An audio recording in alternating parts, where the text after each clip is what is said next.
নমস্কার বন্ধুরা, আমরা দুই সই মনামি ও গায়ত্রী আবার আপনাদের স্বাগত জানাই আমাদের এই সইয়ের মঞ্চে। সইয়ের আজকের নিবেদন ভালোবেসি তোমায় গল্পের ৭৭তম পর্ব। আমাদের সইকে সাবস্ক্রাইব করতে ভুলবেন না। তবে শুনতে থাকুন বাংলা ধারাবাহিক প্রেমের গল্প ভালোবাসি তোমায়। আমরা আমাদের পূর্ববর্তী পর্ব থেকে জানতে পারলাম যে ইনস্টিটিউটের কেউ একজন অজিতকে দার্জিলিংয়ে সোহম আর বিদিশার ফটোগুলো পাঠায়। সেই সমস্ত ফটো অপূর্ববাবুকে দেখিয়ে অজিত বেশ কুরুচিকর মন্তব্য করে, যার ফলে অপূর্ববাবু ভীষণ অসুস্থ অনুভব করেন এবং তিনি দেখতে পান চোখের সামনে যে সুগন্ধা তাকে হাত ধরে নিয়ে চলে যাচ্ছে। এর পরবর্তীতে কি হলো সেটি জানতে হলে আমাদের সঙ্গে থাকুন। ঈশ্বরের তৈরি নাট্যমঞ্চে আমরা সবাই তারই হাতের পুতুল। কে কোথায় কতক্ষণ কিভাবে কার সাথে থাকবে তার পরিমাপ একমাত্র তিনিই জানেন। কে কি পাবে, কতটা হারাবে, সমস্ত কিছু তার নখদর্পণে। আমরা আপ্রাণ চেষ্টা করি যতই সময়ের সাথে লড়াই করে বেঁচে থাকার, সময় বুঝিয়ে দেয় আমাদের জায়গাটা। সময় তার রূপ ঠিক দেখিয়ে দেয়। সময় কারো না। সময়চক্রে ভাগ্যবিধাতা যার খাতায় যা লিখেছে তা পাল্টানোর সাধ্যই কারোরই নেই। পুতুল স্বরূপ মানুষ সেই বিধাতার লেখনের নাট্যরূপ মাত্র। আর সময় হলো তার অধ্যায়। কোন অধ্যায় কি লেখা আছে তা ভাগ্য বিধাতা ছাড়া আর কেউই জানে না। রাস্তায় আজ প্রচুর ভিড়। জ্যামে সোহমের অস্থির অস্থির লাগছে আজ। কিছুতেই এগোতে পারছে না। বিদিশার কাছে দেখা করার আকুলতা যেন ঊর্ধ্ব থেকে ঊর্ধ্বগামী হচ্ছে। কত কথা বলার আছে। গতকাল রাত থেকে কি ঘটে গেল বিদিশাকে না জানানো পর্যন্ত শান্তি নেই। সোহমের যেন আর তর সইছে না। আর সবচেয়ে বড় ব্যাপার মায়ের লেখা চিঠি। কি আছে সেই চিঠিতে? মায়ের নিজের হাতের লেখা।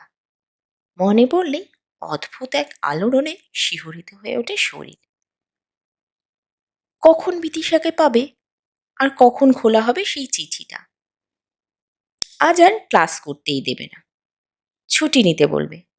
বলবে আগে সবকিছুর খোলসা হবে, বুঝবে, তারপর বিদিশার ছুটি আজ সোহমের কাছ থেকে।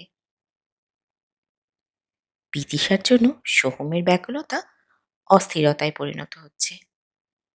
রাস্তার সমস্ত বাধা বিপত্তি পেরিয়ে ইনস্টিটিউটের সামনে এসে দাঁড়ালো সোহম। ফোন বের করে ফোন করতে গিয়ে দেখলো ফোনটাই বন্ধ। সৌম্যদীপের সকাল সকাল ফোনে বিদিশাকে বাধ্য হয়ে আজ ইনস্টিটিউটে আসতে হয়েছে, নইলে বিদিশা আজ কিছুতেই আসতো না। বাবার এই রকম শরীর, কাল সারা রাত বাবার ওই অবস্থা, মা তো কথাই বন্ধ করে রেখেছে। কি জানি কি করছে দুজন মিলে। ভাবতে ভাবতে সোহমের কথা মনে পড়ে বিদিশার। কাল রাতে কতভাবে আটকানোর চেষ্টা করা হলো, কিন্তু সোহম যে শুনলই না। কি জানি কি অবস্থায় আছে। এক রাতে সব কেমন যেন বদলে গেল। যে মানুষটা একটু চোখের আড়াল হলেই পাগল পাগল করত, সে কিভাবে থাকতে পারে একটিবারও খোঁজ না নিয়ে? বিদিশার মন উথলে ওঠে ব্যথায়, মন ভার হয়ে আসে। ভীষণ ইচ্ছে হয় জানতে কেন একটিবারও ফোন করে খোঁজ নিল না। কিন্তু বিদিশা ফোন করবে না। যদি বাবার নামে উল্টোপাল্টা কথা বলে, হার সহ্য হবে না। মিটিংয়ে অনেক কথাই হলো। ইনস্টিটিউটের পরিবর্তন, বর্তমানে কেমন পরিস্থিতির ওপর দিয়ে যাচ্ছে ইনস্টিটিউট, পুরনো স্টাফদের দায়িত্ব পরিবর্তন, কাজের গাফিলতিতে ছাঁটায়, কথার পিঠে কথা দিয়ে ভরে গেল মিটিং ঘর। সবই বলল, সবাই শুনল, মৌনও রইল। শুধু বিদিশা একজন। সে যেন থেকেও নেই। কোনো কথাই যেন কানে গেল না। বাবা, সোহম আর ঘটে যাওয়া ঘটনাগুলোর ঘনঘটায় বিদিশার কান যেন বন্ধ হয়েই রইল। সোহমের নাম উচ্চারণ না করেই সোহমের বিদায় ঘণ্টা বাজিয়ে দিল ইনস্টিটিউট। বিদিশা বুঝতেই পারল না। বিদিশা আপন মনে জীবনের সমীকরণের হিসেব নিয়ে অস্থির হয়ে রইল। চোখটা যেন ফোনেই স্থির হয়ে রইল। সবাই সই করে দিলে বিদিশাও সই করলো বিনা বাক্য ব্যয়। সবাই আশ্চর্য হয়ে তাকিয়ে দেখল, মনে মনে হাসল, কিন্তু বিদিশার হুঁশ কোনো দিকেই নেই। বিদিশার কান্না গলায় জমা বেঁধে আসছে। একবার সোহমের সাথে দেখা হওয়া খুব দরকার যে। কেন এমন করছে? কিভাবে ছেড়ে থাকতে পারছে তার বিদিশাকে? সে কি জানে না, বোঝে না বিদিশা বাঁচবে না, শ্বাস নিতে পারবে না সোহম ছাড়া? সোহম ছাড়া বিদিশার যে কোনো অস্তিত্বই নেই, কেন সে বুঝতে পারছে না? বিদিশার মনে হচ্ছে হয়তো আর চলতেই পারবে না, হাঁটতে পারবে না। সব শক্তি যেন ক্ষয় হয়ে এসেছে। সোহম ছাড়া এই পৃথিবী কাউকেই চায় না, কিচ্ছু চায় না, সব তুচ্ছ, ফালতু, বেকার। যদি সোহম ফিরে না আসে, এই চাকরিও সে আর করবে না, সব ছেড়ে হারিয়ে যাবে কোথাও। মিটিং শেষে সবাই যার যার মতো বেরিয়ে গেল। মুচকি হেসে রুদ্র স্যারও বেরিয়ে গেলেন। সৌম্যদীপ, মৌমিতা আর চোখে বিদিশাকে দেখে বেরিয়ে গেল। আয়ুষী আর প্রবল কিছুক্ষণ দাঁড়িয়ে রইল। আয়ুষী সাহস হলো না বিদিশাকে কিছু বলার, আবার কি থেকে কি ভেবে নেবে। প্রবলের জানাই ছিল ব্যাপারটা, তাও কর্তৃপক্ষের কথার ওপরে প্রতিবাদ করলেও প্রবলের একার প্রতিবাদ কোনো গুরুত্ব রাখেনি। প্রবল ভেবেছিল বিদিশা অন্তত কিছু বলবে, কিন্তু বিদিশার মৌনতা সবকিছুতে জল ঢেলে দিল।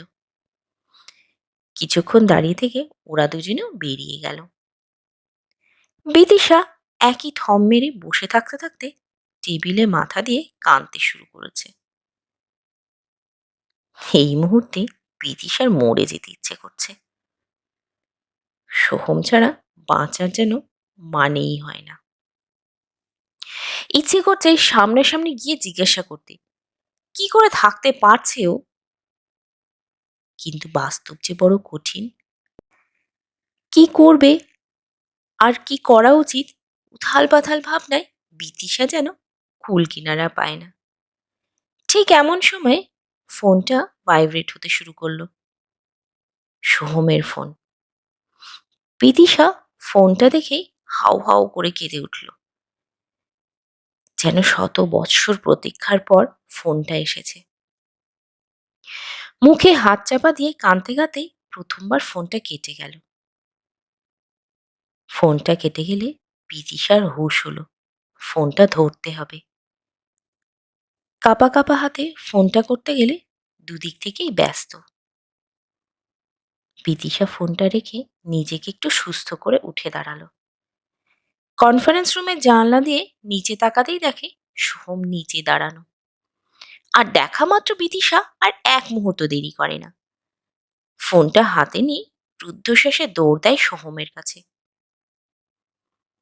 সোহম আবার ঘুরিয়ে ফোন করতে করতেই বিদিশা সোহমের কাছে এসে দাঁড়ায়।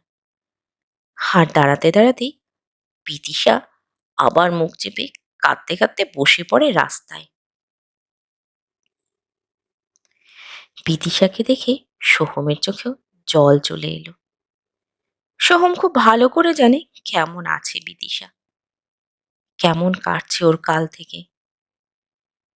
বাইক থেকে নেমে বিদিশাকে ধরে দাঁড় করিয়ে বলে, আমার পাগলিটা, এভাবে কেউ কষ্ট পায় নাকি? তুমি কি জানো না বিদিশা ছাড়া এই সোহম কতটা অসম্পূর্ণ? আমার এইটুকু দূরে গেলে তোমার যদি এই অবস্থা হয়, ভাবো তো, যদি কখনো আমি হারিয়ে যাই, তুমি কি একা বাঁচা বন্ধ করে দেবে? বিতিশার কানে কোনো কথাই যেন ঢোকে না। বাইরের জগতের কোথায় কি হচ্ছে, কি অবস্থায় যাচ্ছে, এখন সে কথায় কোনো কিছুই তার মাথায় নেই।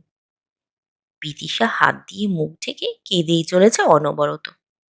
সোহমেরও বুক ফেটে যাচ্ছে। বিদিশার কান্না দেখে মনে হচ্ছে বুকে ঝাপটে ধরে নিজেও কেঁদে নি কিছুক্ষণ। কিন্তু পারিপার্শ্বিক অবস্থা অন্য কথা বলে। নিজেকে প্রথমে সংযত করে। বিদিশার হাত দুটো জোর জবরদস্তি নামিয়ে দেয়। সারা রাতের ক্লান্তি, দুশ্চিন্তা, অনবরত কান্না, অসহায়ত্ব, হার হারানোর ভয় বিদিশার মুখে ভীষণভাবে ছাপ ফেলে দিয়েছে। কি চেহারা করে ফেলেছে মেয়েটা নিজের।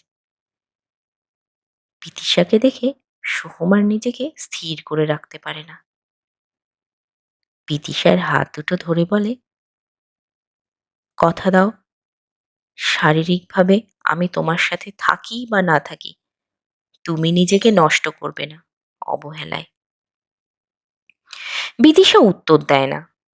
সোহম আবার বলে, বলো, কথা দাও, নষ্ট করবে না নিজেকে। বিদিশা মাথা নিচু করে চুপ করে দাঁড়িয়ে থাকে। সোহম বুঝল এভাবে পাগলি কথা শুনবে না, আর বুঝবেও না। ফিসফিসিয়ে বলল, জানতে চাও না তোমার বাড়ি থেকে যাওয়ার পর আমার কি হলো, কেমন ছিলাম আমি, কোথায় কিভাবে ছিলাম, জানতে চাও? বিদিশা এবার বড় বড় চোখে তাকিয়ে থাকলো সোহমের দিকে। সোহম একটু হেসে বলে, শুনতে চাও? বিদিশা মাথা নাড়ে, যেও শুনতে চায়।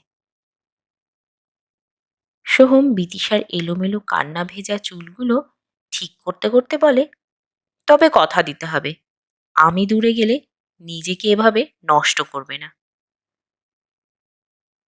বিদিশা কিছুক্ষণ সোহমের চোখে চোখ রেখে ফোপাতে থাকে। সোহম ইশারায় আবার জিজ্ঞাসা করে, কি, উত্তরটা তো দিলে না? বিদিশা মাথা নেড়ে সম্মতি জানায়। সোহম হেসে বলে, মুখ তো দিয়েছে ভগবান, অন্য সময় টপর টপর না করে এখন মুখটা খোলো দেখি। বিদিশার ঠোঁটের কোণে বৃষ্টি থামার পর এক চিলতে রোদের মতো হাসি দেখা যায়। সোহম বলে, অনেক অনেক কথা আছে তোমার সাথে, উত্তরটা দাও তবে যাই। বিদিশা ধীর গলায় বলে, কথা দিলাম তোমার বিদিশাকে দেখে রাখবো। হেসে ফেলে সোহম। গাল দুটো হালকা করে টিপে দিয়ে বলে, এই সোহমও একমাত্র বিদিশার। তবে চলো তাড়াতাড়ি, আর দেরি করো না। সোহম তাড়াতাড়ি বাইকে বসে। বিদিশা নিজেকে একটু ঠিক করে সোহমের কাঁধে হাত রেখে বাইকে বসে বলল, শোনো না, কাল থেকে না আমি কিছু খাইনি, চলো না কিছু খাই আগে। সোহম যেন আঁতকে ওঠে, বলে, এমা আগে বলবে না তো, চলো। বলতে বলতে স্টার্ট দিলেই বিদিশার ফোনটা বেজে ওঠে। সোহমকে বিদিশা বলে, একটু দাঁড়াও, ফোনটা তুলে নি, তারপর চলো। বাধ্য ছেলের মতো সোহম দাঁড়ায়। বিদিশা ফোন দেখে মায়ের ফোন। ফোন তুলে হ্যালো বলতেই অরুণা দেবী ভীষণ গম্ভীর সুরে বলেন, আনন্দলোক নার্সিংহোমে আয়, যত তাড়াতাড়ি পারিস। বিদিশা দুশ্চিন্তাগ্রস্ত গলায় বলে, কি হয়েছে মা, বাবা ঠিক আছে তো? অরুণা দেবীর গলা ভীষণ শান্ত। কোনো জবাব দিলেন না বিদিশার প্রশ্নে। বললেন, যত তাড়াতাড়ি পারিস আয়, হার কথা বাড়াস না। বিদিশা ফোন কেটে সোহমকে বলল, শোনো না, মা আনন্দলোক নার্সিং হোমে যেতে বলেছে এক্ষুনি। সোহম জিজ্ঞাসা করে, কার কি হলো আবার? বিদিশার মন খুঁতখুত করে, বলে, জানি না কিছু, চলো তাড়াতাড়ি। সোহম কথা না বাড়িয়ে বাইক স্টার্ট দেয়। তো বন্ধুরা, কেমন লাগলো আজকের পর্ব? আজকের পর্ব কেমন লাগলো তা কমেন্টে জানান প্লিজ। আপনাদের একটিমাত্র কমেন্ট আমাদের এগিয়ে নিয়ে যেতে উৎসাহিত করবে। আর আমাদের গল্পটি ভালো লাগলে লাইক, কমেন্ট ও শেয়ার করুন। আর হ্যাঁ, সইকে সাবস্ক্রাইব করতে ভুলবেন না যেন। আজ এই পর্যন্তই। আগামী পর্বে আবার দেখা হবে। ধন্যবাদ। ভালো থাকবেন।